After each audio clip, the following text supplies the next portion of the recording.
keep God first. I see evil, when I converse. Not today, say. This how God works. Play my position, what is given with no concerns. Go, go, go, go. Set it off. Top of the morning, I'm gonna set it off.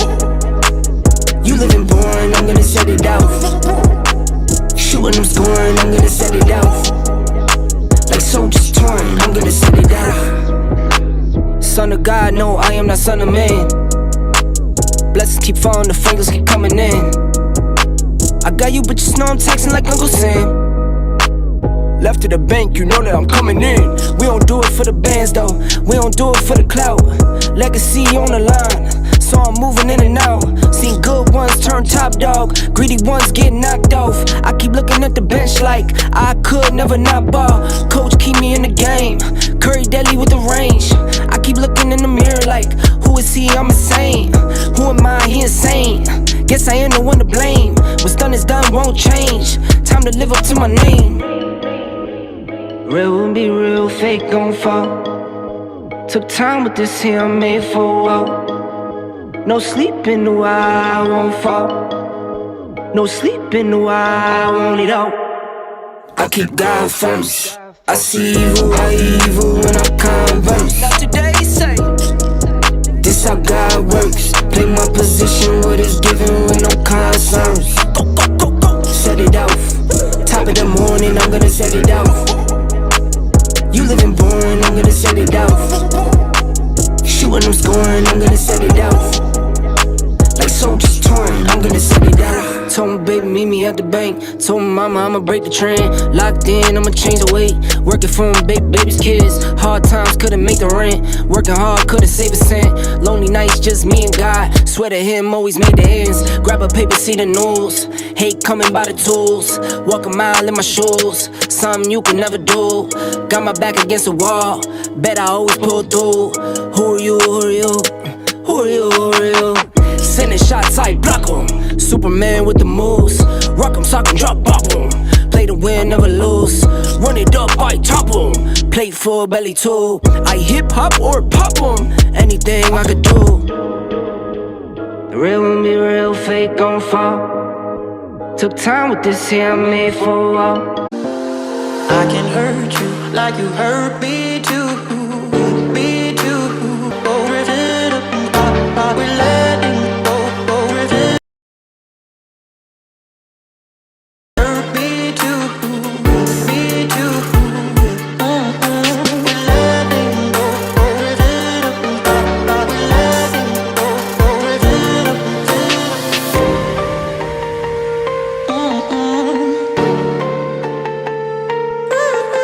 We're letting go, go, go, go, go. Riv it up,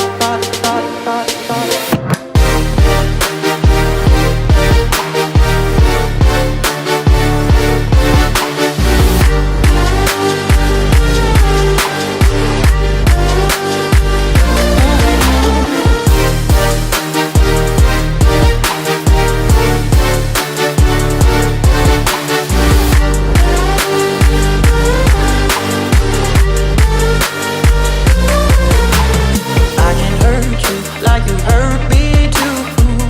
Me too. We're letting go, go riv it up. We're letting go, go riv it up.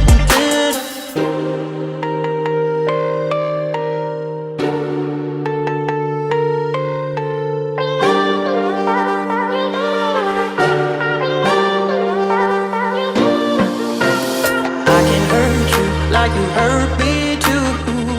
Me too. We're letting go, go riv it up. We're letting go, go riv it up. I can hurt you like you hurt me too. Me too. We're letting go, go riv it up. We're letting go, go riv it up.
live.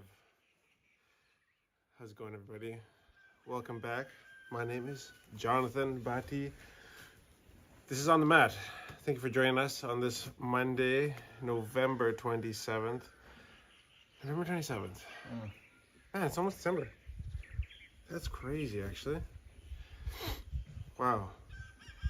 How was your weekend? It was great. Yeah? Yeah. Get to spend my birthday families. Nice. And today is my grandmother's birthday too. And where's she? She's in Suva. Oh, nice. Fun. So yeah, you just said the date. I just remembered. Oh, really? Call after this. You're lucky. You're lucky. Usually it's like we usually have our birthdays together when we were in Suva. Because you're like the 25th? Yeah, 25th and she's 27th. 27th. How old is she? You know? 80s? Yeah, now 78. 78? Yeah. Nice. That's good. Probably That's call pretty her good. up, yeah. Have to Call it out Yo. on the live. And you can stream it. Oh, man. So, How was your weekend? it was great. Mm. Yeah, it was nice. Nice was it new good? haircut though. Oh yeah, side cut? Going back to Went your back to old My old rugby haircut. side cut. Side cut. Dude, that guy's so fast. Yeah. It was there. I don't know. It's kind of scary how fast he is. You're like, oh, From- it's sketchy. Yeah, he's probably only takes like maybe, I don't know, 6 minutes. He only charges $5 though. Yeah. It's like he charges $1 a minute. Really? It feels like it. Yeah. Like it feels like you're not in there for much more than 5 minutes. But it's so good. I know. Yeah. Like it's not like a normal. It's not as good as like Paul's fade. Yeah. But like he just like, Yeah. I mean, for the time. Why? I'm like, I don't understand how it does it so quickly. So it's just because it's so quick, it makes you feel like it's not that good, but it's actually, it's fine. Yeah. So it's interesting because I'll pay like triple as much for a haircut from Paul. No problem. But he takes a long time. So, But his fade is like, it's good. it's good. But it's weird how I'll pay so much more. Oh, so when I pay triple, like not, it's not quite triple. I think, what is he, 13? 15? 15. Yeah. What's the price of a haircut in Suva? Oh, I think, yeah, it'll be around up there. 10, 15, 20, 25, Yeah? 30, yeah. Okay. And if you like do your booking, Yeah? it's like you got a booking price and then your actual haircut price. Oh, so you have to pay to book the Yeah. time?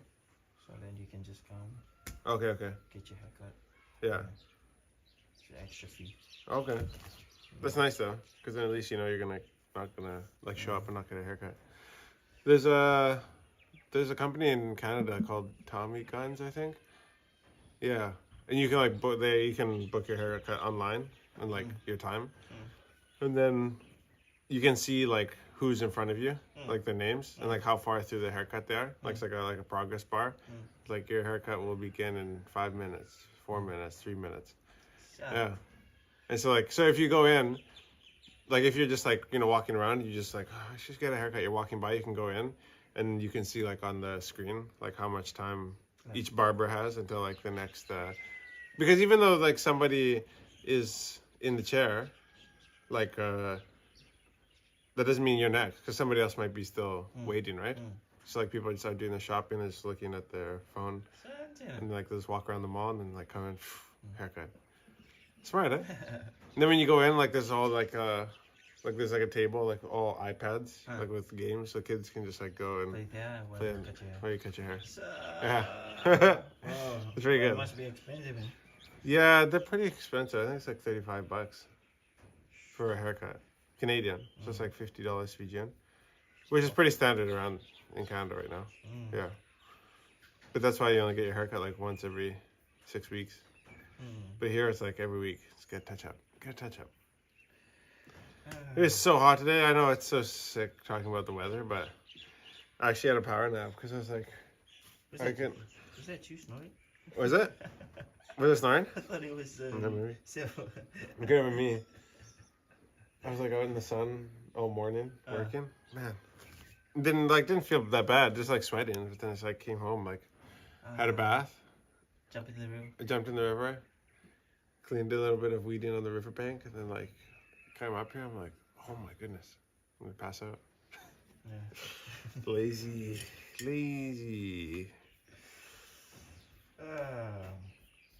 What do we got? Well, first topic of the day. This is headline: 50,000 people leave Fijian workforce. In a concerning revelation at the top executive conference in Nandi, Fiji's Ministry of Finance Permanent Secretary Shiri Gaunda says the nation has witnessed a significant decline in its workforce, with over 50,000 people departing for overseas in the last 19 months. Gaunda attributes this alarming trend to both employment-seeking migrations and individuals pursuing opportunities abroad on student visas. We are draining an already drained labor market, and if this momentum continues, I think we as an economy, it has the possibility of choking the economy, so it's important we manage this. This revelation brings to light the challenges the country faces in retaining its skilled and talented individuals. The RC Motorbike Group CEO he proposed invest in people. That's very important because this is what's going to give the golden harvest. It's all about people. Recognizing that profit and planning leaderships play a vital or pivotal role, he advocates for strategic measures to be implemented promptly. So this guy, who's the manager, the CEO of the RC Motorbike Group, calls for investment in people. His call for investment in people aligns with a broader perspective that prioritizes human capital as a cornerstone for sustainable economic growth. This is one of those like things. This is like one of those news articles that says like a lot and says nothing all at the same time. It's weird. Hey? Yeah. I kind of like lose all my energy reading that. So what are they trying to say? Yeah. What is, I don't know. Your guess is good as mine. It's like invest in people. That's very important because that is what is going to give the golden harvest. It is all about people. Sounds like a cult or something. The golden harvest. So this call for investment in people aligns with a broader perspective that prioritizes human capital as a cornerstone for sustainable economic growth. So, yeah, I think that companies need to treat people better. And I think the government needs to stop encouraging people to leave. And people are leaving. People are leaving. Yeah. This is who's Permanent Secretary Shri Gaunda. Yeah. He's saying that just over the last 19 months, 50,000 people have departed. That's insane. Yeah. 50,000, hey? So that is like, I'm just gonna do a quick math here. Let's just talk on that. 50,000 people in the last 19 months. So that's, what? Times 20. Oh, so that's 5% of the population? Whoa. 50,000 divided by 900,000 is 5%. Whoa. 5.5% of the population is left in the last 19 months. That's crazy, actually. That number is insane. That means in 20 months that there'll be nobody left in Fiji. Is that obviously it's not going to keep up at that pace, but that is hard to believe that there's 50,000 people. And people people are leaving because the systems is not treating them better, I guess. And we're losing good people. what are they studying for? Only to be going to overseas and Yeah, I see the appeal in going overseas. I mean, you watch a bunch of movies and you hear stories. I mean, the owner of one of the businesses in town here, he just started his business and now he's leaving to go overseas, and so it's like, um, you know, it's going to eventually, like, what happens is like there'll be nobody left here, and also like the family dynamic is like is going to be torn apart because a lot of these guys are, parents. So either you have like fatherless or motherless homes a lot of the time, where the kids are sent, are left to be raised by grandparents or uncles or aunties or something like that, or like dad goes and mom stays with the kids, vice versa, and so you end up having like a whole society that like has like no parents, and then we're left. We're gonna be left with the bigger problem is not gonna be that we have no skilled labor. The bigger problem is that we're gonna have no family unit. There's gonna be like, a huge chunk of a generation that's going to grow up without fathers or without mothers. And then that will have I mean, way bigger we've seen it in repercussions. We've seen it in the news. Saying about those who have gone for work, had marital affairs, and Yeah, right, yeah, like, yeah. they've set some rules, I guess. Yeah, The government and like the company who's employing all the people that's going here. yeah. That if they do get caught, they'll probably be sent over or. Oh, yeah, right. Yeah, remember? Yeah, just a few weeks ago. Yeah. Like, Yeah, I can see where you're coming from, like the people who leave and see better opportunities and like, oh, their eyes are open to more things. yeah. And Oh, that is not good. at least from big guy, at least some percentage of money coming into Fiji.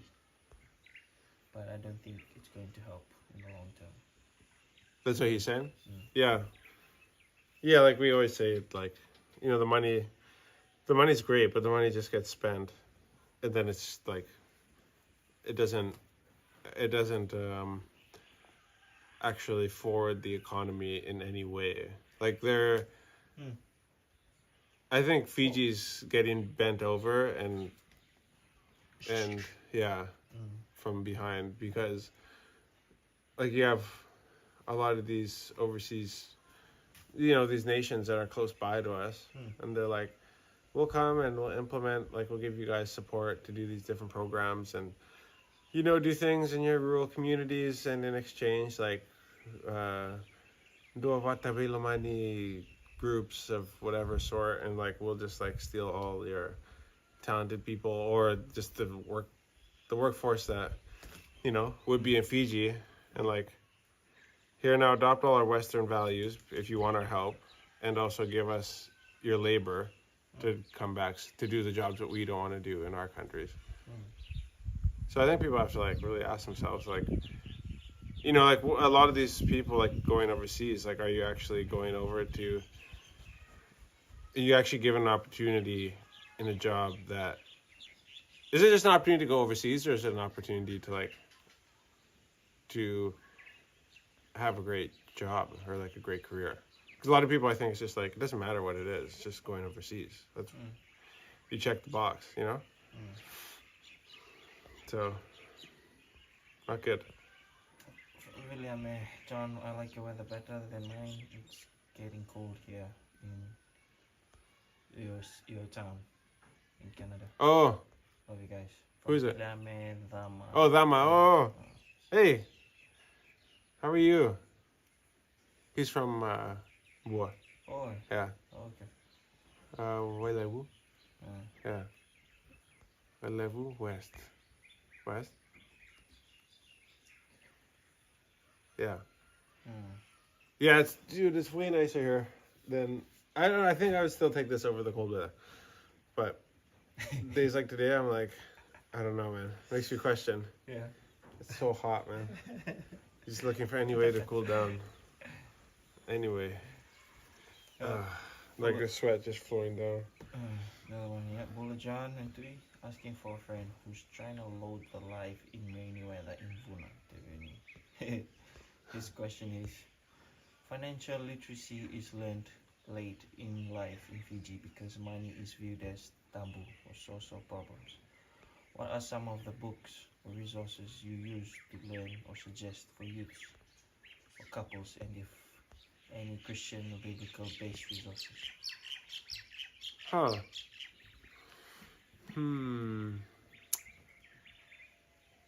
That's a good question. Because I didn't really have any good.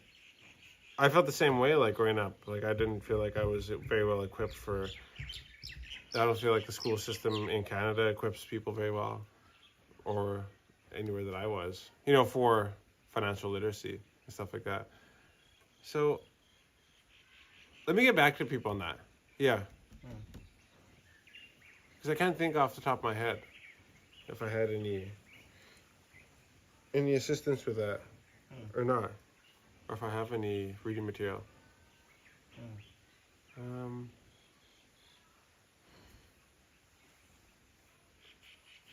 You know where they are? Una? Yeah, Tavini. Where's that? In Tavin.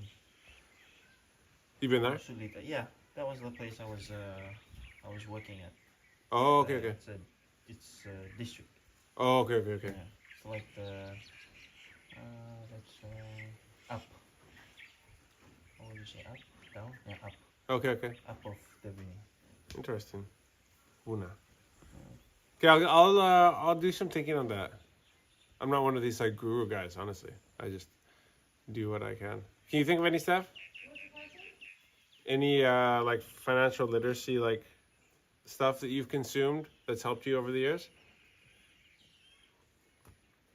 Let me know. Yeah, we listen to a lot of podcasts. Yeah. Yeah. Yeah, I What would listen. you suggest? Like, which podcast would you say? Let me actually open up my phone to see the exact names because I just know the people who do the podcast. I listen to The Wealthy Way with Ryan Pineda. The Game, obviously, with Alex Hormozy. Diary of a CEO. That's a must listen. I listen to the Jocko podcast once in a while, maybe once a month or something like that. Jocko is an ex Navy SEAL commander for the U.S. military, and so he was known for being like a really good communicator and communicating with his teammates. And so his book, Extreme Ownership, I don't know if that's like a good financial literacy book though. It's more of like a leadership book. Like that church program that they did. What's his name? The guy that in seminars they always do his financial. Yeah, Dave Ramsey. Dave Ramsey. Yeah, but I don't really agree with a lot of Dave Ramsey stuff. But it's basics. Yeah, but it's basics. Yeah, so if you're looking, yeah, it's true. Basics. Dave Ramsey has a great program, like to help people just like basically build up like a rainy day fund and save a little bit of money. But his whole concept is like he doesn't have any debt, and so he doesn't believe in debt or having credit cards and stuff like that. Where a lot of businesses utilize debt, leverage debt to move forward. And so he's one of those like rare exceptions. But Dave Ramsey's a really good guy. If you want like basic financial literacy advice, Dave Ramsey for sure. And he has a podcast as well. I just don't listen to his, but yeah, Dave Ramsey. Gordon Ramsay. That is different. That is a cooking show. Yeah. Okay. Here from Lulu. Lulu? Cheap labor for those countries, and because we're taking up. Oh, okay, this is like the Yeah. backtrack of our topic. Cheap labor for those countries, and because we're taken up with living overseas, we jump at any chance provided, thinking life is different there. That there are lesser problems, maybe. Cheap food, etc. Romanticizing living overseas is sometimes a huge problem or pull in a sense. Yeah, like it's hard to like convince people like to not do it, like or to like that you like. There's nothing great about it, but it's hard. It's hard to convince people of that, and so people just kind of like if they have their mindset on it, you just have to let them almost do it because like people just don't understand like they don't understand like oh I could go over there like my friend left and he went and he's making like like 10 times as much as I am. It's like that's great. It's so good for your friend, and I'm sure he's having a great time. But like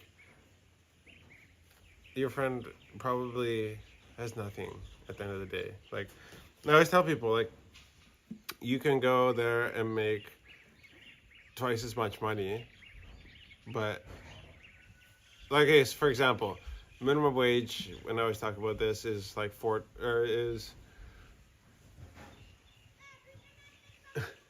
sorry guys are on the horse. What's that?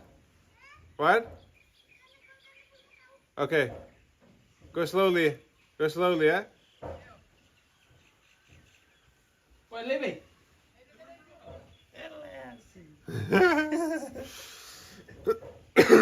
So, the minimum wage in the province that we come from is 4 times as much. All right, so you're looking at like $16 something for minimum wage. But a 2-bedroom flat or a 1-bedroom flat there is 10 times as much as a 1-bedroom flat here. And so this is taking into account like the currency exchange. So where you make $4 an hour, say in Fiji, or at least in Sanganga, and here you would pay around $200 for like a 1-bedroom flat in this little town where we live.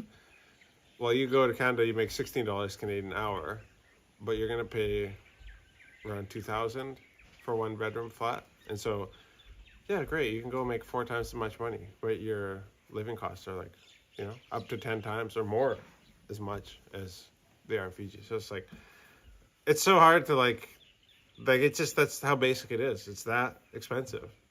And so if you weren't good with your money here, you don't have any chance like of making it overseas. Like it's not, you will spend it all. You just will. And it's most people live paycheck to paycheck. And most of the people with all the nice stuff are the people who have all the debt and like multiple credit cards that they can't pay off.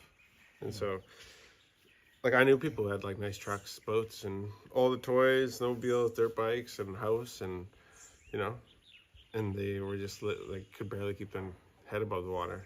They're just waiting for the next paycheck. Like I knew a guy that made $1,000 an hour mining in Africa, and he would come home, and he couldn't afford stuff.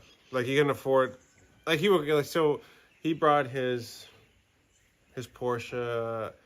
His Turbo S into us, and he wanted to do a bunch of upgrades, and I think it wasn't even that. It was like $24,000, something like that. And even at a guy who makes $1,000 an hour, we're like, yeah, it'll be about $24,000, do the exhaust and do all the stuff that you want to do. Yeah. And he was like, oh, I don't know, like, it's not right now. It's like, dude, like, if you picture like $1,000 an hour. Being like, and he was making in U.S. dollars because he's working for an American mining company in some mine in Africa. And so you're like, at $1,000 an hour, like you can do whatever you want, right? Like if 8-hour shift, you're making 8,000 US. You're making 16 grand Fiji in a day. Like you gotta like, you must be able to do whatever you want all the time, right? Yeah. But even him, like $24,000 for like a service, and he's like, I'm like, dude, that's like 1.5 days wage. Yeah, crazy. That's probably a lot. Oh, sorry, I was wrong. He was, so what it was, 1,000. He turned down. We were talking. He turned down a job where they were gonna pay him an extra $1,000 a day. And so because he was gonna stay with the company that like just treated him well, so that. He was on his holidays, and so one of the competition was like, hey, can you come do some consulting work for us at one of our mines in Africa? Sorry guys, I was way off. And then they tried to headhunt him. They're like, after he was done his 2 week or 3 weeks of consulting for them, they're like, hey, come take this job. with us, and we'll pay you an extra $1,000 a day. And I was like, extra $1,000 a day, like just to like steal you, just like because they wanted you. I'm like, I can't even comprehend $1,000 a day. At that time, I was like in my mind. And then he was there, and he was like, I can't afford this thing. I was like, whoa, okay, you still can't afford it.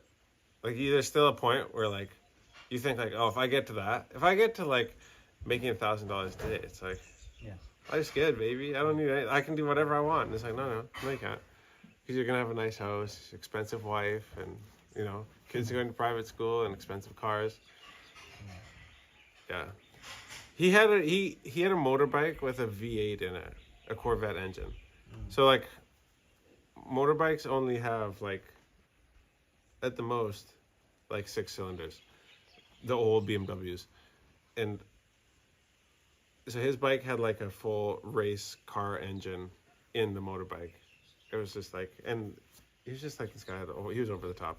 So it's still hard life, man. It's still hard over there. Yeah. What else do we got? Blood storage issue. Okay, so this is relevant for us. Major issues of blood shortages at hospital are blood drives and storage capacity, says the health minister, Dr. Ratu Antonio Lalambalabu. Blood could only be stored for a certain amount of time before it was discarded, so the ministry organized blood drives to replenish stocks.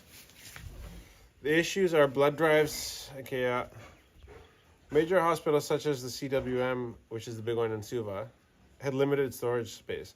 So, do you guys have any experience or like personal, experiences with like the blood situation in Fiji? Like, it seems like if you want to get blood, like you have to replace what you take.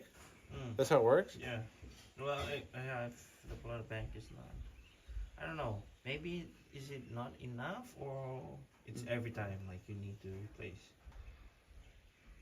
The problem at CWM and other facilities, there is a problem at CWM and other facilities as well. When the blood is low, usually the lab at CWM hospital asks us to go on blood drives.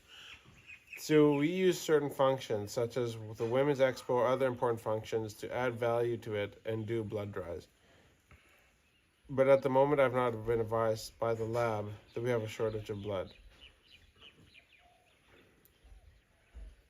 Hey, Steph. Yeah. She'll love the end of the last statement in here. Yeah. Come. So, Steph, is she making it? Dr. Lalambalabu says, the ministry and doctors always ensure there was a sufficient blood supply for patients at hospitals. That is a load of horse if I ever heard one. That is crazy, dude. I mean, I'm all like, life's not easy and it is what it is, but like, you can't go and say that. That's a lie. That's a straight up lie. That there's always, the ministry and doctors always ensure there was sufficient blood supply for patients at hospitals. That's not true. That's not true because we've experienced it multiple times and we've only lived here for 4 years. So that's a lie. So I don't know who this bro is, but He's a doctor. he's a doctor. He's a doctor and a chief, like, apparently. Yeah. But that's not true. And so when you say things like that, it negates, like, being ignorant doesn't actually solve, actually help us progress. So when you say things like, oh, but doctors and we're always ensure there's enough blood. No, they don't, because there isn't, because we've actually experienced it. So I don't know what planet you live on, but like saying things like that doesn't actually help us progress at all. Like, you know what I mean? Because like, would you rather be a person who tries to actually address like a situation and make things better, or just be a liar? Because that's what it is. Like, because it's That's just not true. Like, it's just not. I don't know. I have nothing to say. Like, that's just not true. There's not enough blood, and so like you can see. I don't know. My uncle who just came back. He's staying in our village like clinic because so my mom and dad rebuilt this clinic. They built it maybe 10 plus years ago, and so it's got like. It's good because if somebody needs to quarantine or something like that, they can go stay in there. And it's got like a room and a place for the nurses to do the checkups. So it's got like a room, a living room, and like a bathroom. It's all attached in one. So no kitchen, but we take food to them and whatever, and they can stay. He stays in there because everything's close by for him. And so he was just in the hospital, and like there was no blood, and so they had to send the blood donation truck up to his village, and they got some, and then we organized some through our friends. Same thing happened when Kai, little boy, was in the hospital earlier this year. Like, we had to ask people to come and donate blood because there was no blood for him. And so it's like ministry and doctors always ensure there's enough blood supply for patients at hospitals. It's like, no, they don't. They just don't. They might be trying. They always try and ensure. So either it's bad journalism or it's bad politics. Yeah. They try. They try. They might try, but they fail. And that's the thing, like, people just have to be honest. Like, we just have to be honest with ourselves. Like, I was working on a video project, all right? And we've had to do a few edits for this client, like re-edits, because, they wanted some things added that we didn't have in the video. It's no problem. We had the shots. But at the end, I watched until the end of the video, but I had clips that were like 10 seconds after black screen, okay? And it was like, it wasn't bad clips. They were just like clips that I guess I just got shifted to the end of the project inside of my editing software. And so like, if you watch it long enough, eventually like it keeps playing into like these clips and they're just like raw, unedited, like kind of just weird where it's like, all right, yeah, cut, or like, yeah, we're live, It's like, all right, now. And it's just like awkward. But that was a fail. Like I failed. I didn't check it properly. And so it's not a big deal, like, because I just have to like go back and edit. And even our client didn't say anything about it actually. But like for me to be like, make an excuse or like be like, no, that's just like that didn't happen. Like, oh, that's weird how that got there. Because I didn't put it there. Then two would be like, oh, like you're the one who did it editing. Like, okay, you can try to be ignorant of it, but like, clips are there. Like it's pretty obvious. So for people to be like, no, there's always blood though. It's like, no, there's not. There's just not, because when the people like us who actually go to the hospital and like my uncle who actually need the blood go to the hospital, it's like there's no blood. So yeah. So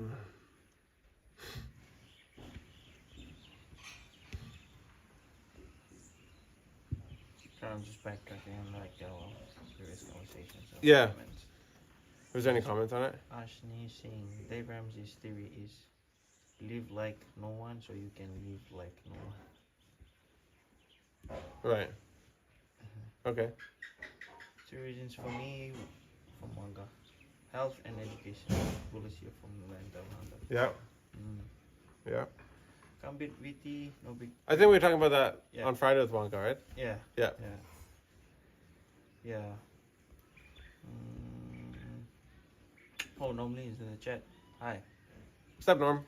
Damn, this daylight saving time. I keep forgetting show starts an hour earlier. Oh shoot. Yeah, man. Welcome anyways. Trust me, it messes us up too. We have a class that happens twice a week in Las Vegas, and we missed it a couple times now too. Yeah. Just because we've been on the old schedule for like almost a year, it feels like. The class times have just randomly changed. Did you read this? Did you read this? About Starlink? What? They're more than just numbers? No, on top. FHTA applauds Starlink's entry. the second article from the top. Disney pauses. No. The second page of Fiji News. Oh, okay, yeah. All right. So, Starlink. So, the Fiji Hotel and Tourism Associations welcome the introduction of Starlink satellite-based internet services. Oh, so are we live with Starlink? Some people will use it. So they approve it. As the news of Starlink's presence unfolds, the Fiji Hotel Tourism Association emphasizes the potential connectivity benefits for remote areas where many of the members operate tours and businesses. Yep, like remote resorts and stuff like that. Wow. So yeah, is Starlink live in Fiji? Fiji is the latest country to join the Starlink network. All right.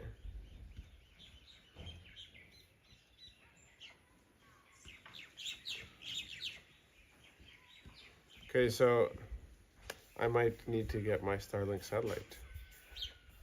This is great news, guys. This is great news. This is huge.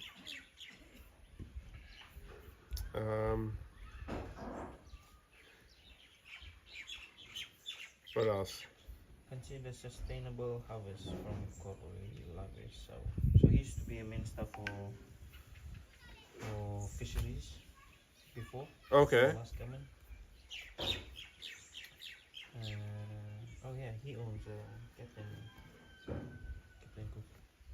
Cook. Sammy? Yeah. Yeah, I know him. I used to go to church with him. Really? Yeah. He's my uncle from my mom's side in Kandahar. Oh, okay. Yeah, we used to go to church at Nandi with him, and so he was a 51% shareholder for Captain Cook. So if they needed for the benefits or the things that they wanted, they needed like a majority ownership with a local person. So he was a former fisheries minister. Okay. So he's called on the government to consider the sustainable harvesting of beach timber so these resources are not exhausted. While speaking in Parliament yesterday, the opposition MP said they had already seen the near extinction of 2 species of beach timber because of unsustainable practices. Yeah, it's weird how like the beach timber, so sea cucumber, was like outlawed in Fiji, like the exporting of it, and now it's like back on. But it's been back, like the season was supposed to just be open for like a couple months, and then it just never stopped. And so it feels like it's been, man, the better part of a year. Like we're over like 7, 8, 9 months now, at least, of like people harvesting beach timber. Yeah, and it's still going. Our local, he said there's no guidelines previously, and the middlemen and merchants were reaping the rewards of the harvest. Yeah, but that's normal. Like, our local population did not get the total benefit that was initiated to benefit our local population. He said, let me give you an example. Beach timber will be bought at about Fijian $70 here in Fiji. It was sold in Hong Kong open market at Fijian $450. Shoot. The merchants basically went out and distributed boats and engines as part payment for our local population to collect and sell the resource back to the merchants. It was really totally unfair. The practice basically drove the beach timber population to extinction. Luckily, during those years when the ban was introduced, it had repopulated our reef. Yeah. So I don't know why it's still open. It seems like really weird that it was not closed, because you can't just keep it open forever and people just going out every day or every night, like literally every night, going to get these beach timbers. Like when you drive down the coast, like in the morning, early morning, it's like people are just cooking it up, like waiting for the people to come pick it up. Did you see in the night when we went to, it was on a Wednesday, so all the boat lights on the sea. Oh, really? Yeah. Where was this? We went on Bible study Oh. Wednesday. Oh, all those boat lights. Yeah. Yeah, yeah. Yeah. Oh yeah, that's right. Out towards Kia. Yeah. Yep. That's the guys just raping and pillaging the reef. The two species, golden sandfish and black. Do you know any species? Like, No. are you familiar with all the species? No of idea. fish them? No. Have you tried it? No. Have you? No. Yeah. I'm not really interested. Apparently, it's not that good. That's some Korean friends that said it's not that good unless you really know how to prepare it. It's really a neutral kind of like taste. It doesn't really taste like much.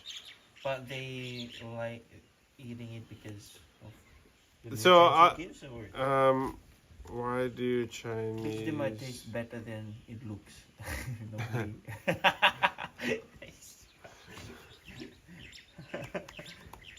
Yeah. Yeah. So. Eat it raw. Cook it. Okay, I can't find it here. But anyways, the way my Korean friend explained it to me was that like Chinese people, like yin and yang is like a big deal, I guess, in the Chinese culture. So I could be wrong. That's just what I've been told, right, by another Asian man. And so, you know, a lot, you know, foods kind of, from what I understand, either fall into like either yin foods or yang foods, and beach dimmer is kind of like a neutral. It's like it doesn't have neither yin nor yang, and so it's like a very like centering kind of food to eat. So that's why it's very highly sought after, because like it's a food that can be consumed that really has no pull in either direction. So why yin when you can yang, you know? And might as well hang on. What? No, I can't read this. Normally. Oh, you can't read it? Shoot. Okay, just read it. Normally it sounds like he's Chinese, so I feel like I mean his name, right? The heritage is there, you know.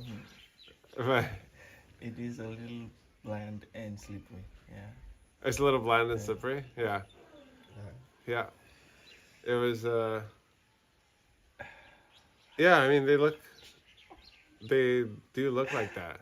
They do look like those things, you know. Some are bigger than others.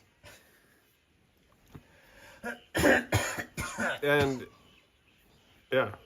Okay. Yeah. And yeah, okay, never mind. Yeah, it's, you know, there's all jokes that can be made about it, you know. Okay, next topic. Next topic, please. Next. Thank you, Norm. Thank you, everybody. Oh, you heard about this?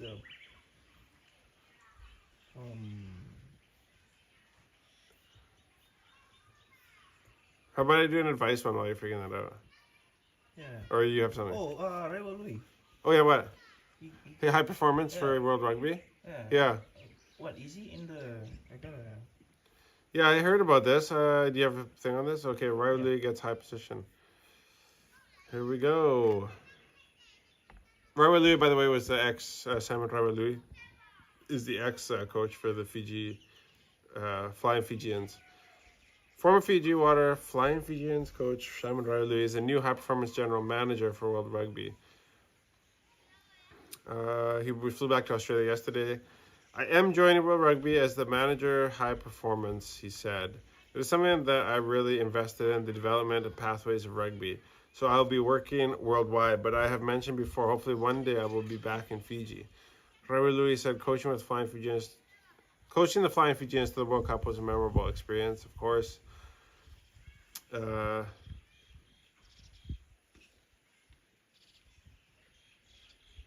Okay.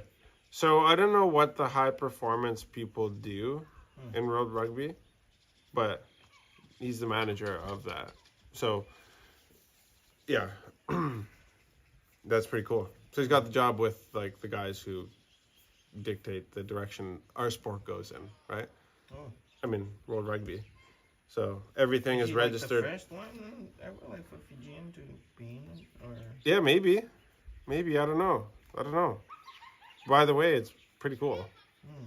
That's pretty cool. He deserves anything that he gets though. Like with what he did with the Fiji team. Yeah. So he deserves it. No question about it. He deserved to get Coach of the Year. Like he was nominated for it, obviously. And so, who got it? Rassi? Yeah, right. Okay. No. Ireland. Farrell. Yeah, Andy Farrell. Yeah, that was. Yeah, I don't know. Oh, it wasn't Rassi. Wasn't even nominated, was it? It was Jacques Nienaber. Yeah. I think I'm falling out of love with my partner. Should I read this? Yeah. So lately I've wanted nothing to do with him, but I forced myself to because he's my boyfriend. I thought it was because lately I've been emotionally drained. But what I've noticed is that every time I text him or call him or just be around him, it makes me uneasy. Not in a uncomfortable way, just more of like a weight on my chest. Every time he says he loves me or that I'm handsome or perfect or any compliment, I hate it so much, but I force myself to say something back. I hate physical touch with him. I hate kissing him, but I don't feel like that with anyone else. It's hard to bring this up to him because we've been together for 2 years already and he's become a big part of my life, but I can't stand this stupid feeling. I feel myself getting interested in other people, but I force them to stop because of my boyfriend. I don't understand. So, title, I think, or the main part, I think I'm falling out of love with my boyfriend. So, well, he's only a boyfriend. So, like, I mean, like, that's what boyfriends and girlfriends are for. Like, it's for, you're not necessarily going to be right for each other. And, like, that's why we meet, we're interested in each other, and then, like, sometimes things don't work out. Like, and it's all good, baby. It's all good. Like, you just have to, like, say the hard things. You just have to say the things that need to be said. Like, if you feel like you're falling out of love with this person, then, like, then that's just is what it is. Like, don't, maybe, why are you falling out of love with this person? I mean, maybe it's because, you know, look at, like, what was happening in the beginning of your relationship and then what's happening now. And, like, is there something that has, like, significantly changed in their character? Or is something that's changed with you? Or, like, the situation or location? Or the things that you guys do that you don't, like, you guys met and liked each other for, and you, like, don't do it anymore, and you just Netflix and chill all the time? Yeah. Yeah. I got this one. Is it normal once you turn 18 for your parents to start demanding lots of money from you? I turned 18 a few months ago, and since then my mom has been taking money from my banking account. Anytime we order food, she makes me pay for what I want. She makes me pay the gas money for taking me home and to work, which I understand that. Yeah. But she makes me pay for even little things. The other day she took $30 out saying, "Pads are on you this time." The what? Pads. Oh. Or you buy our soap this month, as in the family soap products. I work 32 to 52 hours a week at a fast food job. I'm not making crazy amounts of money, but enough to hopefully save up for a car. I was thinking I'm doing this the right way in having a budget that I try to follow strictly and picking up any work shift that I can. I do not buy unnecessary things and barely buy anything for myself. The Right. random amounts my mom takes, I'm going way over my own budget. It's so frustrating. It makes me want to not even eat because I can't afford it. I already struggle with eating enough as it is. I had an eating disorder in the past and only weigh 91 pounds. The only time I really eat is free meal at work because I know if I eat anything at home, she'll take money out of my account. I actually work more hours and make more money than my mom. She's Well, they're like, yeah, she's treating my hard-earned money as her own separate money. I'm trying to save up for a car and my future goals in going to college, but it's a struggle. So my question is, what should I do about this situation? Should I try to kick her out of my banking account without hopefully being kicked out? Should I just tough it out with a slow money progress until I can afford a car? I'll reach out to other family about this, but I don't really have anyone to go to. Or if I do, they'll just side with my mom. Thanks in advance for your advice. Yeah. Okay. So, I would say with this, like, you are an adult. You are 18. So you need to grow up and probably leave the house. Like, all this, like, you know, people like being like in their 20s and living with their parents, it's like, get out of here with that. Like, it doesn't work very well for a lot of people because like you end up you're your own person now and you have your own ideas and your own like intentions and like my dad would say to me like, not under my roof. It's like it's his roof, you know. I didn't pay the mortgage, like I didn't pay the rent, so like it's his rules, you know. Or if it's like with your single mom or whatever, like it's her rules, like it's her house, you know.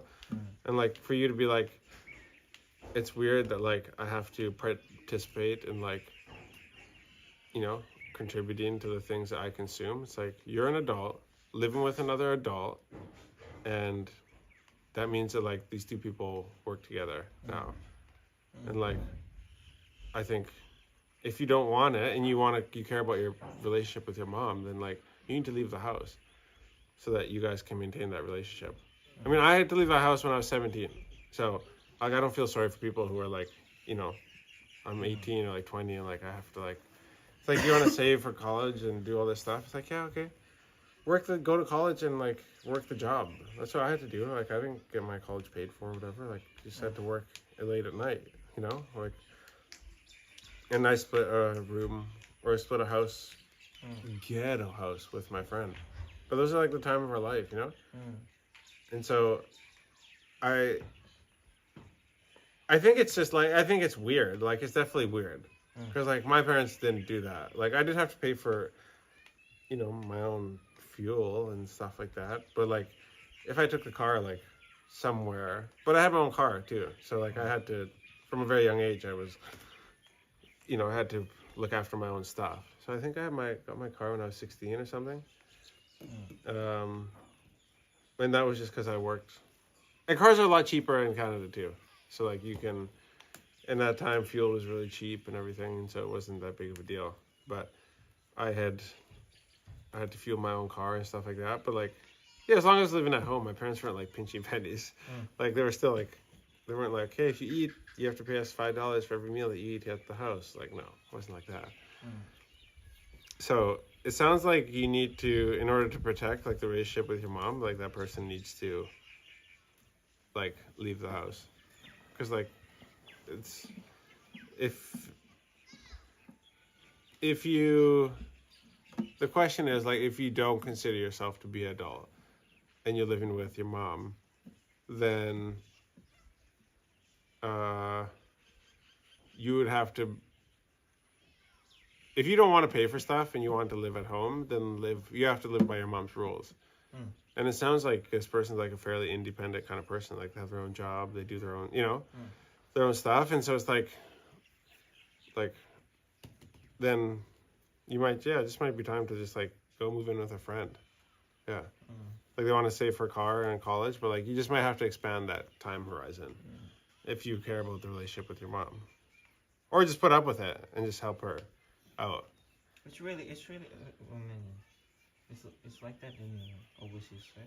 Like you're 18, you have to move out or like help out. I mean, not as much anymore. Like people stay for way too long.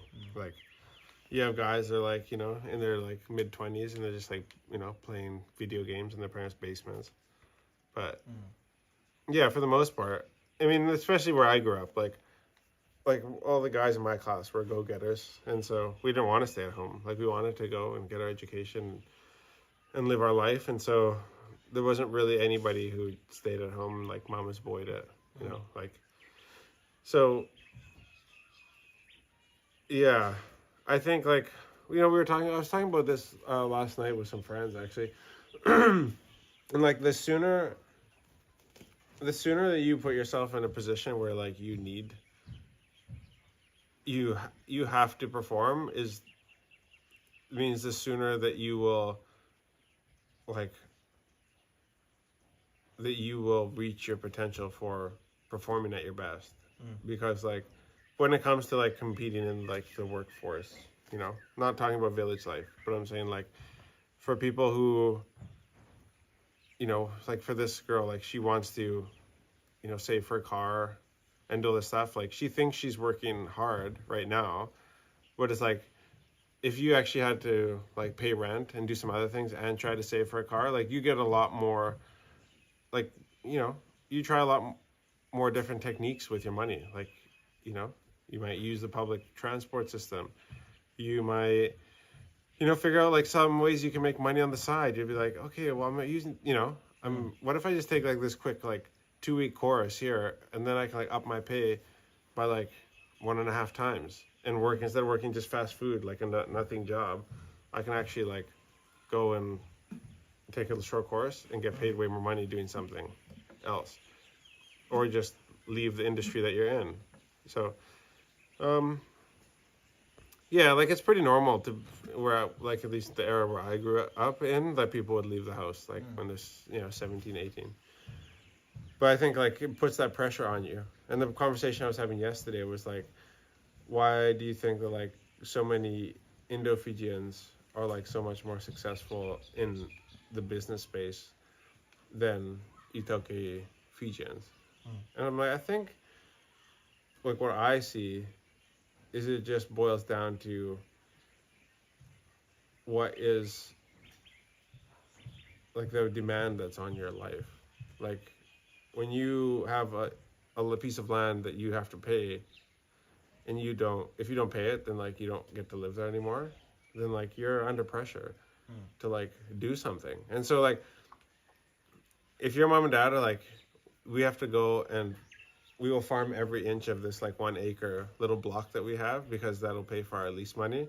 And like as a kid, you're like out there like every day, you know, watering and planting and harvesting and like, you know, waiting on the roadside, you know, with beans, bundles of beans, so that you guys can make some money to pay for, you know, whatever. Like that going, if that's your childhood, then when you have kids, like that's a work ethic thing. Even if you don't have to do that, like to pay the lease anymore, you just have that inherent work ethic. And for us here in the village, it's like, we don't have to do anything because like the land's not going anywhere. So there's no pressure to perform because like we always have some, and even for those of us who like don't even live in our villages, like live in the city or something like that, like we always have that safety net. And so like having a safety net is a lot of times like a really big detriment in life because like, it's like, because you can always be like, is it worth working this hard? Because I could always not work this hard and just go back and just exist in the village. And so just the ability, just having the opportunity to have that thought in itself is something that can get people, force people, or like not force them to like work as hard as they potentially otherwise would. So, yeah. How do you overcome laziness? How do I overcome laziness? I just try to start. Because once you started, it's hard. Like the hardest part is just starting. So just don't procrastinate. And like, you just, like say with running or going to the gym or doing a workout or something, like the hardest part is just getting up out of bed in the morning. Once you like put your feet out of the bed, you're like 90% of the way there. The hardest part is just like getting your feet over the edge of the bed. And then like once you're running, you're just running. Like you're not going to stop. I like be like, actually, you know, I'm going to go back to bed. Like your first step in a marathon is the hardest. It was just like getting there to do the thing is the hardest part. So once, just shorten the amount of time between like how long it takes you to like think about doing the thing to actually doing the thing. So a lot of us will plan for like ever, and then we're like, okay, now I can do that thing.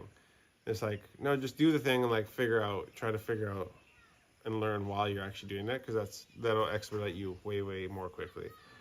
And that seems to be a good way for. But I'm also in a position where like I can't be lazy because like we have things to do, we have targets, we have people who need to get paid. So like I put myself in a position where like we can't just not do something, or I can just be lazy. Like we're gonna take off like 4 or 5 days at Christmas, and I really hope like I can just like be lazy. I won't be doing anything just for like 4 or 5 days. That'd be like pretty sweet. I'm looking forward to that. You won't be vlogging? No, Yeah, you should be vlogging. should be vlogging. Yeah, vlogging there. Send it to me so I could Said it. edit it. Yeah, right. Oh, it's Christmas. Christmas and New Year, man. Yeah, I know, right? No, nobody cares about that. Nobody cares about that. Got a question, yeah? Okay. With your recent or past experience with the healthcare system in Fiji, would Waka be interested in a non-profit contribution in the future if they were presented with an opportunity? A non-profit contribution. What does that mean? Read it again. With our recent experience with the healthcare system. Would Waka be interested in a non-profit contribution in the future if they were presented with the opportunity? I need more clarification on what that means. Because actually, I don't know how the like non-profits actually work. But if this is like where I think the question is going, like I do see us doing some sort of non-profit in the future one day. I see our media company probably becoming more of like a business that lobbies on behalf of NGOs and stuff like that for like, because we are on the ground and we actually live with real people who have like the problems that NGOs want to address. Like we have the ability to go out and be like, okay, this community actually needs this thing. Who of the NGOs can help with this particular problem? And then like take those problems and like when I say lobby, like we lobby for on behalf of the communities in Fiji, you know, to the different NGO groups. Because we're like a lot of NGOs like go around and they're like, hey, these are the things that we do. Like you guys can apply for them if you need them. And it's like, you know, people come here and be like, oh yeah, foot paths. And it's like, yeah, foot paths are awesome. Like, but like, you know, I'd rather have clean drinking water for everybody, you know? It's like, and so it's like, who's lobbying for us to these NGO people, right? And so it's never a problem about the money, I don't think. It's always a problem of just like, people don't know that like we have these particular problems. I think the money's out there and the people are donating to these companies and the companies are holding these charitable funds in their bank accounts. They just don't know that like, oh, who or where to do these projects. And so, yeah, I see us, it feels like it'd be almost inevitable to like do some sort of like NGO or like not-for-profit organization one day, but yeah, at the moment, not. It'd be more of a, what is the process for someone to invest in a land in the village? Is everyone given a limited piece of land, or how does it work? So, with land in the village, like with the TLTB, like unless there is land that is, I want to be very clear because there's a lot of people who say things and then it like makes people have more questions. So you have, as a Matangali or like, you know, in your village, each Matangali will have land that is, you know, reserved for them. Unless, when I say gazetted, unless there is like actual land that has been set aside as, you know, designated as land that is for traditional like Ikanakana purposes, where we used to like get our, you know, go and plant as a family. Like in our village, in our Matankali. You know, people have thought like, oh, that's Ikanakana, that's Ikanakana. But when you actually go and you look at the TLTB maps, there is nothing registered in the TLTB. That's the Itauke Land Trust Board. It manages all the land. There is nothing registered for our Matangali as Ikanakana. So therefore, this the mentality is hard to change because, you know, we think of like, oh, that's my family's land, that's their family, that's where they planted traditionally, and it's like, no, we don't talk about it like that anymore. Now it's like it's all of our land, and if you want to have any say on it, then you have to lease. And so the only way to actually make that land yours, and you know, only for a short period of time, would be to lease it. Beyond that, like it belongs to the Vanua, it belongs to the Matangali, and and yeah, there is no like assignment of land unless it has been, unless like your Matangali has done that in the past and like it is registered officially with the TLTB. But you know, a lot of these things like we won't lease in that area even though we could, because we know that like it's okay, that's their, you know, traditionally that was given to them, so we won't mess with that. But that's how the system works now. And as far as like the what was the question again? The exact, how much does it cost to invest? Like how does one invest in the land? Yeah. Yeah. So yeah, so you'd have to go and go to the TLTB, get the application, and then you need, I believe it's 60% of the signatures from the people in your Matangali, your clan, and then take that back and pay the fees. And the whole list is on the application of everything that you need. You have to have proof of like how you're gonna be able to pay for this. So like you need to have like a bank statement or like a job letter kind of thing that would support how you're gonna pay for it. And then yeah, once you've got all of that stuff for the application filled, then you submit it and try not to get screwed. Pretty much. And I mean screwed as in like people trying to take you for a ride, like you have to pay this fee and this fee and this fee. So just scan the application, the front page of the application, so that you know all the steps and all the fees that need to be paid, because I paid fees or was asked to pay fees that didn't need to be paid, that didn't exist, you know. So and as far as like how much land costs, it really depends on, you know, like how much you're going to pay for the lease. It obviously depends on how much you're going to lease, what you're going to use it for, and then also like the accessibility of the land. So if there's a road right beside the piece of land that you're going to lease, it will cost you more than if like it was a place just way out in the bush, because like it's got access, you know, so it is of inherently more value because logistically it's just easier to get to. So like agriculture leases are pretty cheap, I think, compared to like say like a commercial lease, like if you want to put buildings or like, you know, do like real estate or something on the place. That's about as much as I know though about land. Another question here. What inspired you and your family to venture into a diverse combination of businesses, including owning land and farms while also running a cafe? Well, like farming was it's so hard to like actually make like a good, like consistent income from farming, and to find good people to work with. Yeah. And so you'll notice that Kuroi's not with us today. No, just kidding. I'm just kidding. I don't actually know where he is. You know, it feels like it's like Christmas season. We should be takiing while we, you know? Everybody's like, hey, let's go. Yeah, right? So next time. We usually do it on Fridays. But yeah, it's hard to find good people to farm with.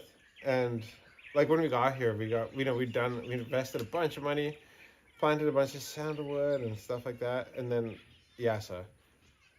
And you're like, oh, okay, this can all get turned upside down. Like, obviously, we knew that in the back of our head, but it's different when you actually experience it. You're like, oh, okay, this can all end, like, right now. So, you know, we always have ideas. And so the hard part for people who are ideas type people is, like, saying no. And so we have, like, you know, a closet full of, like, ideas. Like, oh, one day we're going to do this, one day. But the key, like, sometimes to people's success is not their ability to, like, do things. It's the ability to say no to doing things. And so we were like, we need to do something else in a different industry just to provide some, like, stability. And so we had an idea for a business, and we went and purchased machinery overseas to do that business. It didn't go the way we had planned. And so we had a fully renovated space that would have worked great for a cafe. So there was nothing like it in the area. So we ended up opening a cafe. So yeah, so now we have that brand that we've built up, and we realized like, this is something really cool, and we employ some like really cool people through that, and people like, it's kind of like the hands and feet of our operation, like beyond like what we do here, like through social media and stuff like that. Like people actually physically walk into a location that like a brick and mortar thing that like we run, and they experience like our version of like customer service. And the people who work at the coffee shop, they they're impressive people, and the way that they execute on the things that like we come up with is like really, really cool. And so obviously we all have room for improvement, and there has been somebody who's got a bad drink or hasn't got welcomed in the right way who's walked into the coffee shop. But the coffee shop was a reactionary business, I guess. We planned to do something else, and it just didn't go to plan. And so we just pivoted and we did the coffee thing. And so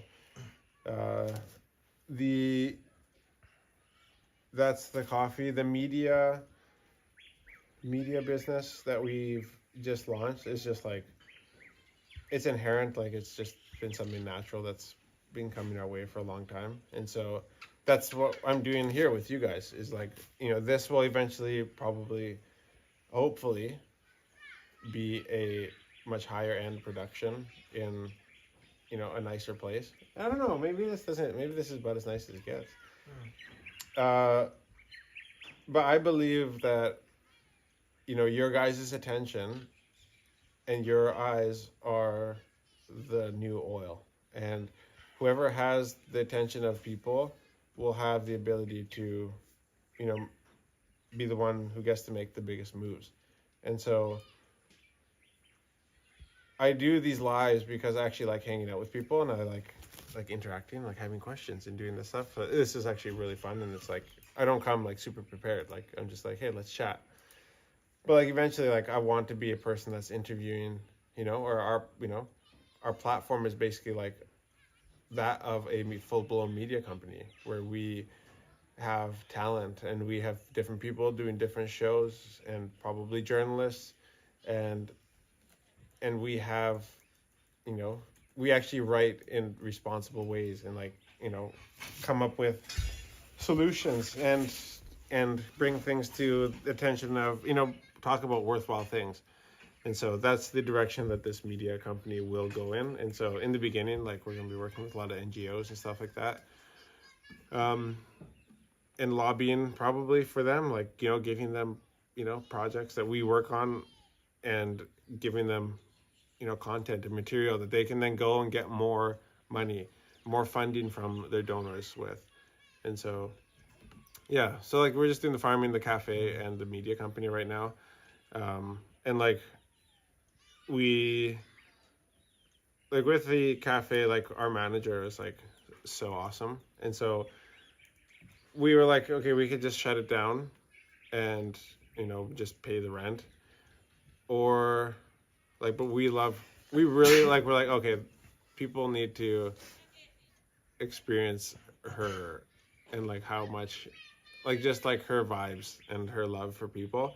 And so we're like, we should do this because like it's worthwhile to do something to like have her working. And so you guys, a lot of people have met Archie who have come to the coffee shop, and like what she, just her vibe and her dynamic. And so like she's a person that we really like, okay, we'll do this. And a big part of the reason why we'll do this is because of like people like Archie. And so with the media company, same thing. Like, we have Tui, and so his dream was, to do, photography and videography and stuff like that. And so it makes sense for us to do something that like aligns with people's dreams. And so for us, like, we don't necessarily care that much about like, yeah, it feels like a natural transition for us because like we already do a lot of social media. And so it feels like a natural thing that we'll do next. And it just feels more natural when you have people that are actually like passionate about it anyways. So Normally your social media videos are top notch. Thanks. thank you, man. I mean, okay. Credit to Tui. Eh. Looking back on your journey, what pivotal moment or factor made you confident in the decision to invest in land, farms, and the cafe? And how has it exceeded your expectations? Come again, okay? Read the question again. Looking back on your journey, Mhm. what pivotal moment or factor made you confident in the decision to invest in land, farms, and a cafe? And how has it exceeded your expectations? Well, like I have to do like the reason I'm doing the farming here is, and the cafe here, even in Seganga, is not because it's like the best place to do it. It's not even the best place to farm, like because like Vanua was a very difficult place to farm, and the cafe could be in a very much better spot in Viti level where a lot of you guys are, you know. And so it doesn't make a lot of sense. Like it's not the best business move to do it here, but I do it here because like I feel like that's what I have to do as like a responsible. It's just like what I need to do for my own conscience, and it feels like I have to do the thing at home before I go and try to do it somewhere else. And so there's I talk about it like, you know, our tagline is it's in our roots. And so I say that I came back because I wanted to create industry in the village through farming, and you know, now through like a cafe and stuff like that, so people don't have to leave and go overseas instead, or go to Suva, to the big city, to like make a living. And so it's like it would feel weird if I said all this and then didn't actually do it, you know, like that'd be really like two-faced. Well, it was your mission, the vision. It's like your mission to, Yeah, you know, start with the community. yeah. So like, yeah, like our mission, you know, is to create the employment opportunities. It's just like yeah, definitely in our heart is like our roots and my family, and not like my family, but like just like this area, and this area being like even just Fiji in general. Like reading about 50,000 people leaving in the last 19 months is like heartbreaking, because it's like a lot of those people are gonna go and find a very difficult time over there, you know, and that's not. We don't all have to feel like that's the only option, right?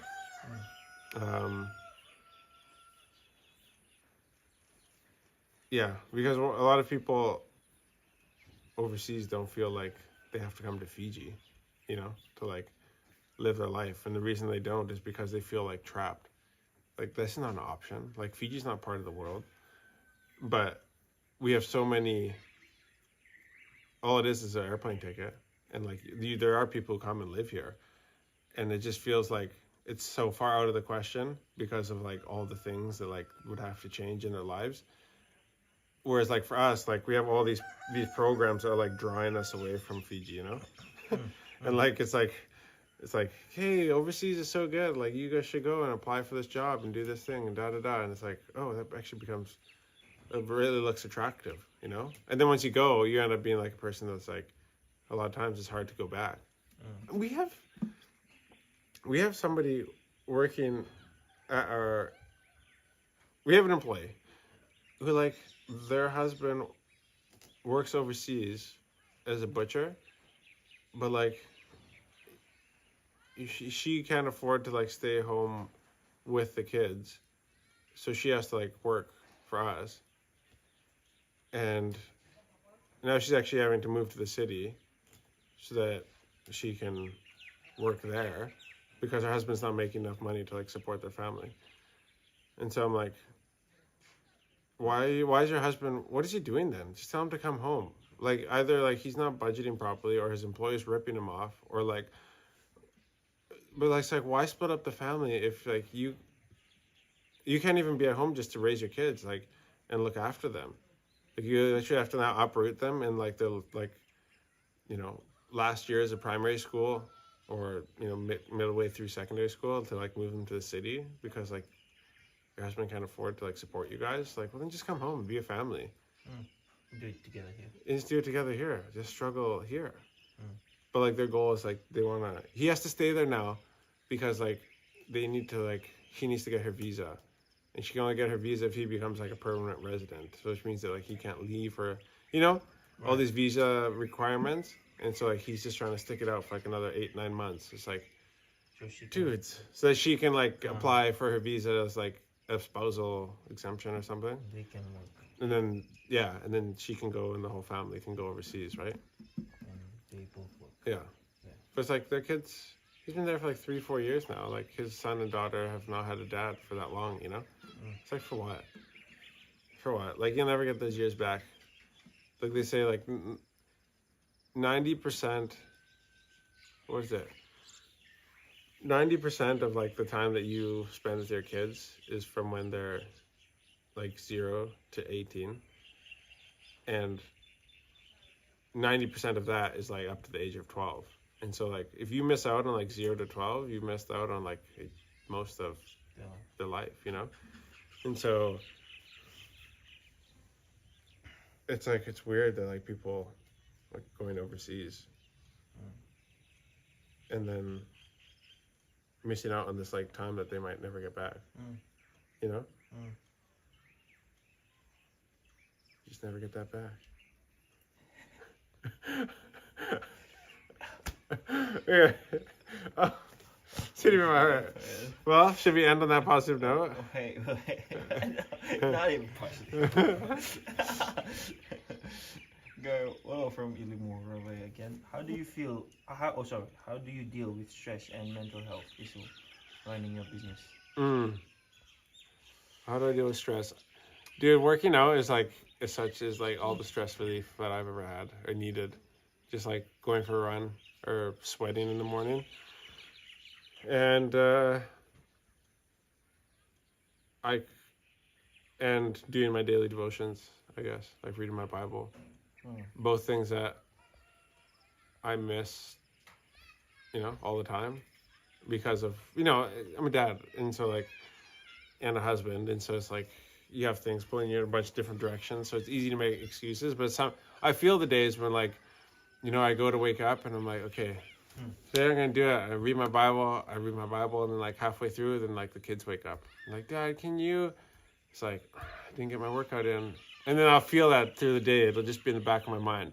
But if I can start like conquer the day with like a workout and like spending time doing my devotions, reading Bible, it's like, it's game over. People better watch out because I'm like ready. Yeah. Another question. A lot of questions coming in today. Let's go, baby. Is it from Jesse? Jesse? Yeah. Jesse. Is it easy for... Jesse? No, Jesse. Okay. Jesse McCartney. Oh, yeah. Oh, really? Oh. Is it easy for other Pacific Islanders to find jobs in Fiji? I am interested in moving to Fiji. Or is it easy for other Pacific Islanders to find work in Fiji? That's a good question. I know a lot of people that like are from other... What? Yeah. You probably know it better than I do. Like this, What? especially in Suva, there's a lot of people from all over the Pacific. Like working, going to school. Yeah, that'd be a good... I won't be able to answer that very well though. Like what are the processes for like, say somebody from Samoa or somebody from Solomon? A foreign person. Yeah.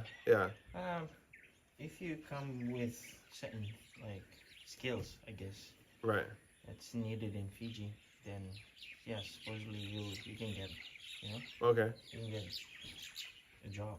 Yes. I should ask actually, who's this person? Jesse? Yeah.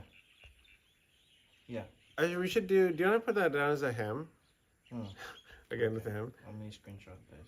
And then we can make a video about that and like ask and see if there's anybody who sees it, like in the immigration department or anything. Like how hard is it if I'm a person from Samoa who wants to get a job in Fiji? What are the processes that I have to go through? You know? Because that'd be something that'd be interesting to know. Do I have to come with like $500,000 like people from Australia and New Zealand? If I want to like, you know, invest in Fiji, or can I just come and like get a job? Why? What are you laughing about? No, it's a question for me. But we'll skip that. So. No, what? Come on. Dude. Wait, this question. Do you put? Hey! Do you people put grog? Do you people put grog? Yeah, we do. Yeah. All right, next question.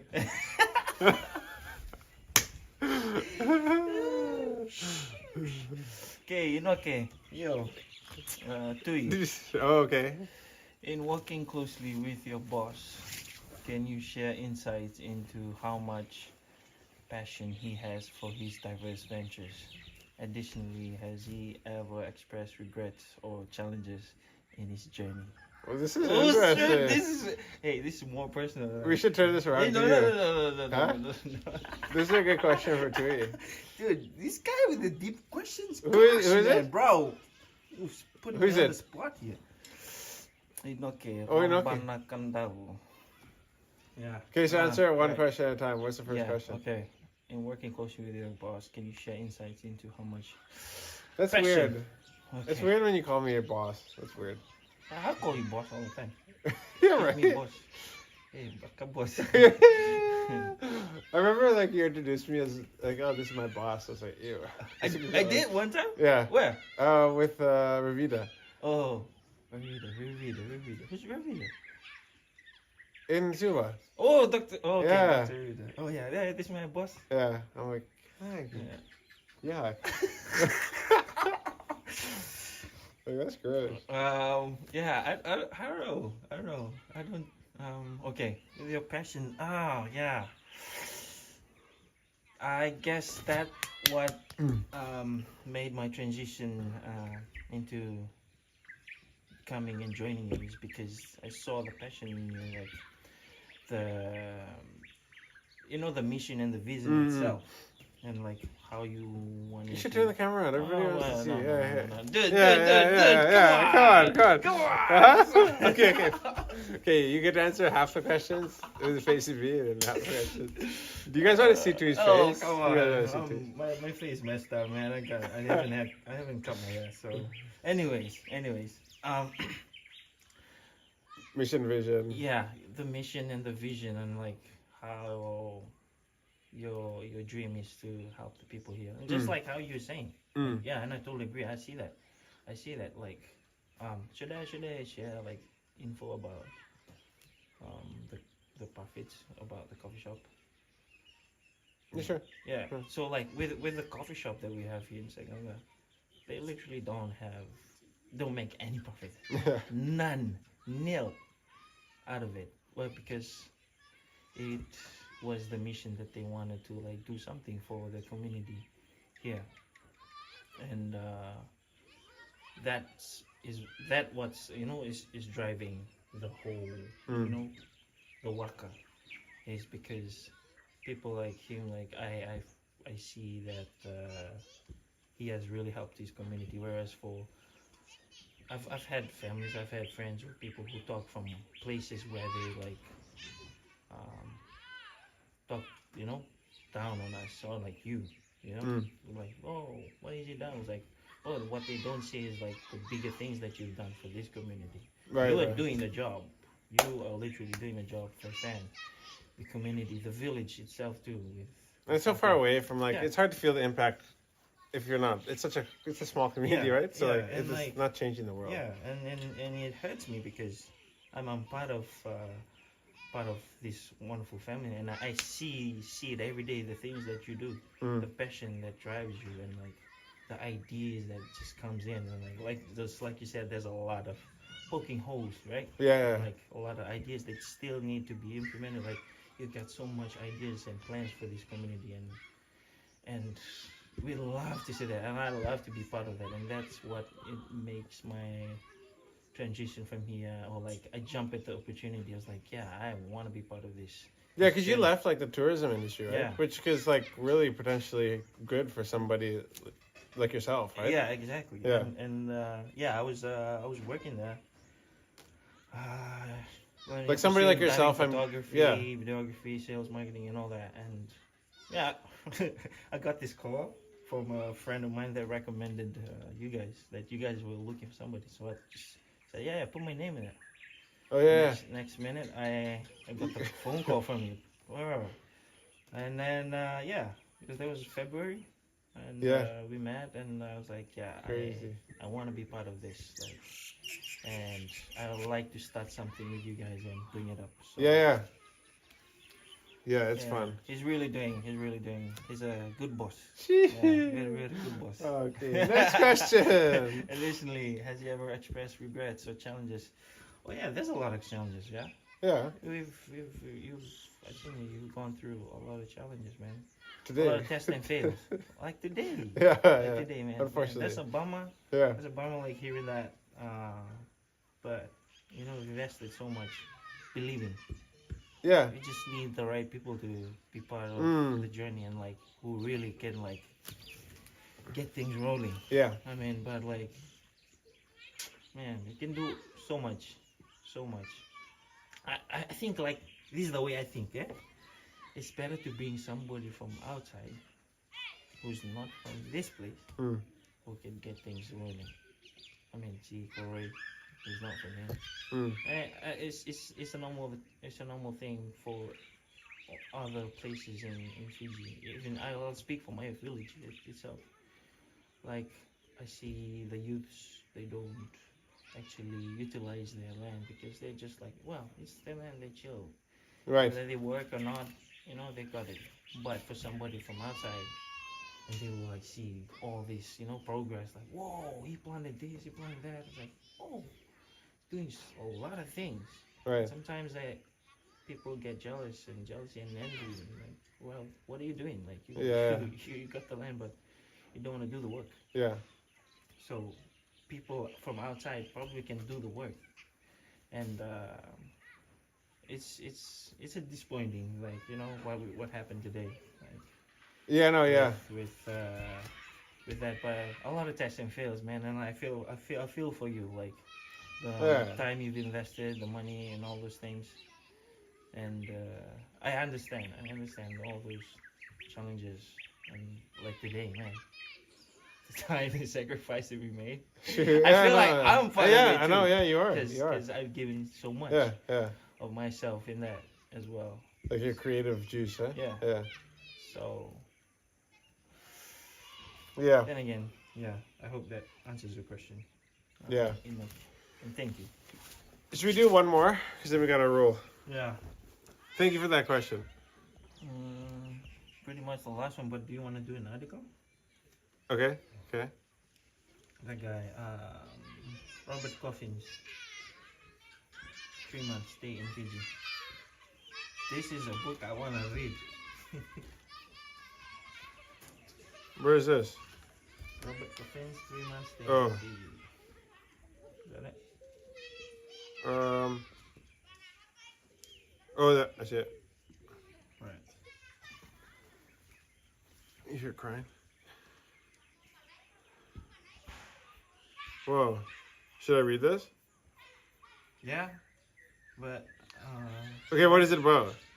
so it's a story about this guy named Robert Coffin. Yeah. Spent 3 months like traveling across Fiji, and he wrote a book. Oh. He wrote a book. It's called it's on Amazon. The Last of the Logan. The Last of the Logan. Yeah. It was published in 1941. 1921. Whoa. So they were sailing. They were sailing between Kandavu and yeah, it's a long one. But like his story was. Is it interesting? Like, should we read it? Yeah. Okay. You can.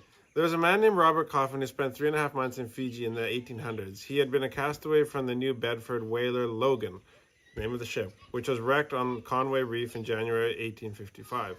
In his book, The Last of the Logan, edited by Harold Thompson, Coffin wrote that the wreck had been inhabitable and unsafe after finding a passage through the reef. The 29 survivors held a meeting to decide on their voyage. A chart was consulted, and they found that New Caledonia was about 120 miles southeast, and 400 miles to the northeast sat the Fiji Islands. Coffin said while both islands had cannibals, Fiji seemed to be a safer choice because white men dwelled there and ships were available. Several of us made trips to the wreck. I went and peered down in the forecastle to see if I could get any of my things, but the bottom was out of it and a big shark had possession, Coffin stated in the book. So I took a pig from under the try-works, got him by the tail, and swam him ashore. We had 6 of them. It fell to my lot to butcher them. He said it was the 5th day of their sailing in the waters. They had made it to the island of Kandavu, but when they saw the natives of around 20 men build a great fire and make their way towards them in a big canoe, they decided to sail away. Yeah, you see people build one big fire on the shore, and then they start coming to you, saying, Go. When they got a sea breeze, they began to sail, and when they neared the beach, the captain said that he would jump ashore while they backed off and saw how he got along with the natives. But when the boat's nose reached the sand, the captain forgot to get out. The only time I saw him show the white feather, but half a dozen natives jumped in. Before we could make any move, a canoe with 3 natives on it, one paddling, another holding a big umbrella over a third one, who proved to be the king.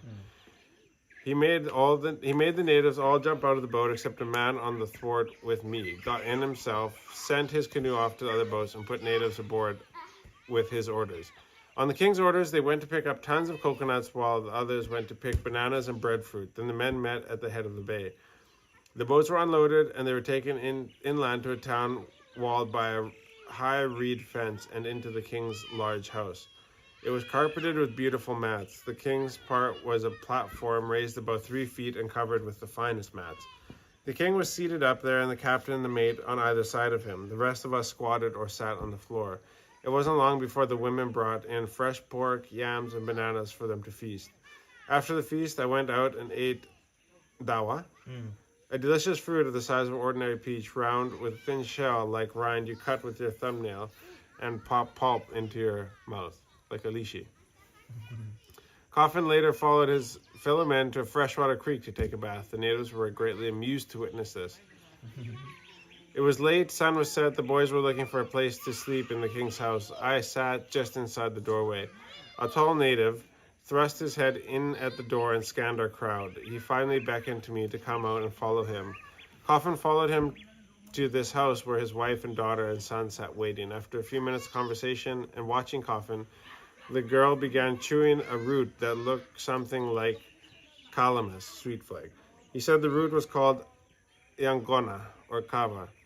She chewed it till she had a ball as large as a peach. Ooh! When her mother brought out a wooden bowl that would hold 3 or 4 quarts.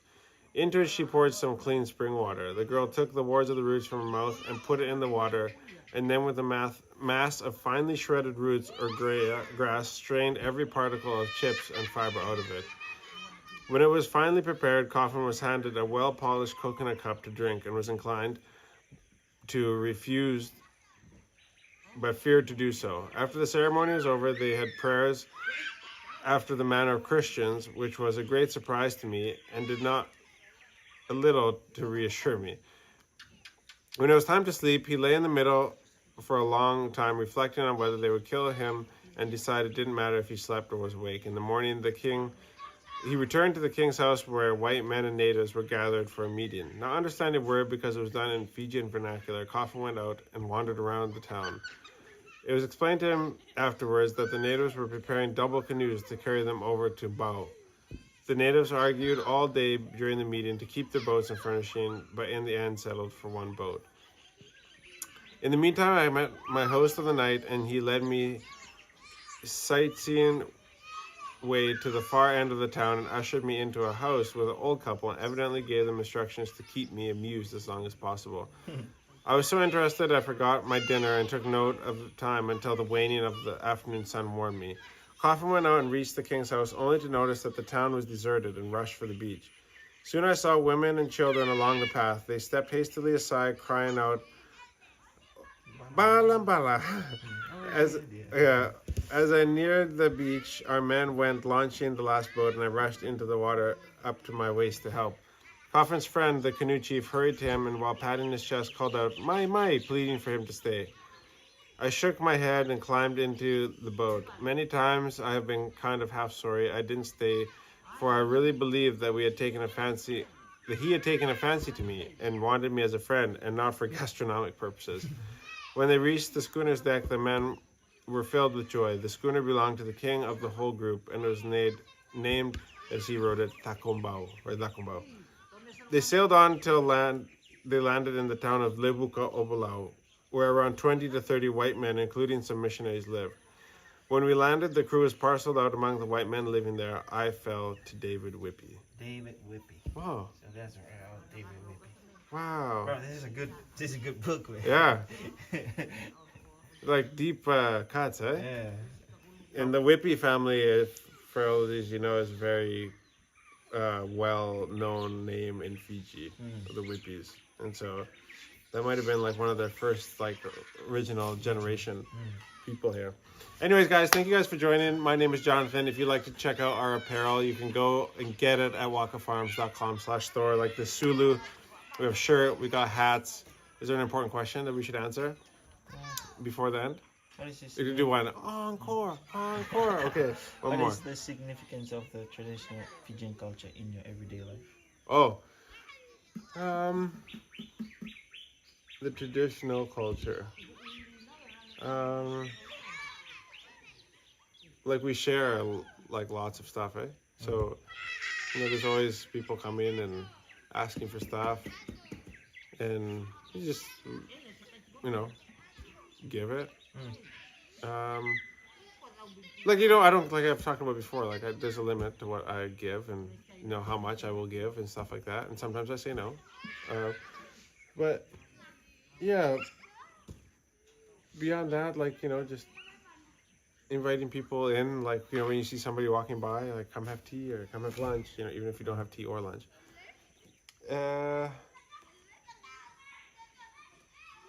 That's a good question, eh? Like the traditional. Yeah, that's a good question. It would be like, for sure, like every time I see like one of the, you know, one of my grandfathers or grandmothers, you know, walking around, like I always, you know, say hello and, you know, respectfully. But like everybody lives pretty separately for the most part, because we all have different things going on, right? Like my uncle at the far end of the village is a firefighter, fireman, and he has a sugarcane farm. My other one is a sugarcane farmer. Another one has like a shop in town. They sell fish, and he has like a 3-ton truck that they do all the school pickups and drop-offs for the area.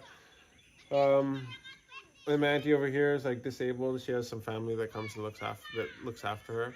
And then there's us. It's just like really like everybody's just kind of like doing their own thing. So very small village, right? And the other house, the family leaves on Wednesday, so the house will be totally empty going to New Zealand. And so yeah, it's very different because we are so few houses. So now there'll only be 5 houses left in the village, right? You can take that house. 5? 1, 2, 3, 4, 5. 5. Yeah. Which house shall we be taking? Huh? Which house? Nandina. Okay. Koroi? Huh? You and Corey. Take it. You can sleep on the top, he can sleep on the bottom. Okay. Correct. He'll sleep on the floor on the mattress, you can sleep on the top. Okay, guys. Thank you for joining. My name is Jonathan. This is On The Mat. We'll be back on Friday at 4:30. You can catch us live again. Fridays are always fun because usually we have the going out, the grog out, and you know, we get to talk about what we went through during the week. And so thank you guys for sending in your questions and, you know, things you're looking for advice. If there's things that we didn't get to that we, you know, want to address, we will talk about it on the next episode. Again, if you want merch or apparel, if you want hats, umbrellas, any Waka branded stuff from our first drop, I think we're sold out of a couple of things already, but you can go check it out at wakafarms.com/store. My name is Jonathan Bati, and we'll catch you guys again Friday at 4:30. Thank you so much for joining. Appreciate you guys. Naka. Peace.